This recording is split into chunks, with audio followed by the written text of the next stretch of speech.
हम जो सख्त बात करते हैं लोगों को ऐसा लगता है कि इतना कड़क नहीं बोलना चाहिए। तुम्हें पता भी नहीं हजरत उमर फारूक कितना बोलते थे। हाँ, उमैर बिन वहब एक शख्स था जो हुजूर के कत्ल का इरादा करके आया था मक्का से।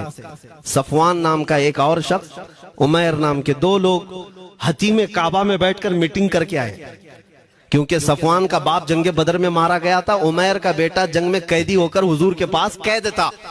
दोनों का प्रॉब्लम सेम था। दोनों लोग हतीम काबा में बैठ करके फैसला करते हैं। सफवान ने कहा मैं तुझे बहुत पैसे दूंगा, एक तलवार को जहर में बुझा कर जाओ मदीने और मोहम्मद का कत्ल करके आओ सल्लल्लाहु अलैहि वसल्लम। उमैर बिन वहब तलवार छुपा करके मदीने आया।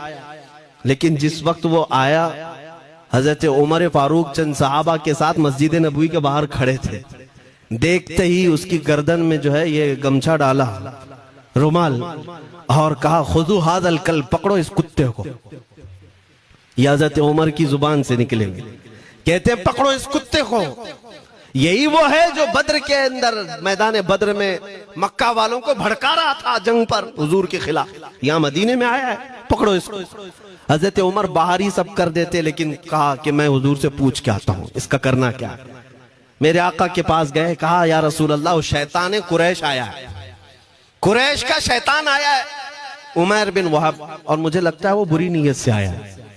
हजरत उमर पहले ही भांप रहे हैं, मुझे लगता है वो बुरी नीयत से आया है, क्या करना है आप हुक्म फरमाए। मेरे आका ने फरमाया उमर उसको अंदर ले आओ। उमैर बिन वहब को वैसी गर्दन में वो गमछा डाल के घुमा के अंदर ले आए मस्जिद नबवी में।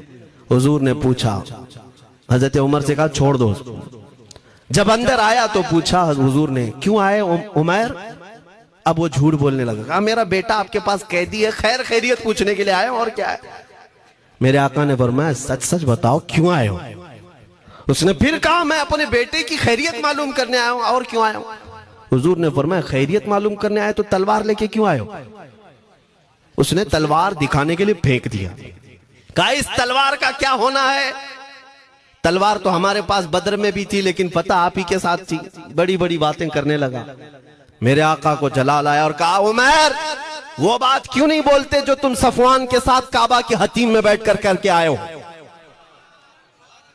मदीने में बैठा रसूल खाने काबा में होने वाली गुफ्तगू को सुन रहा है।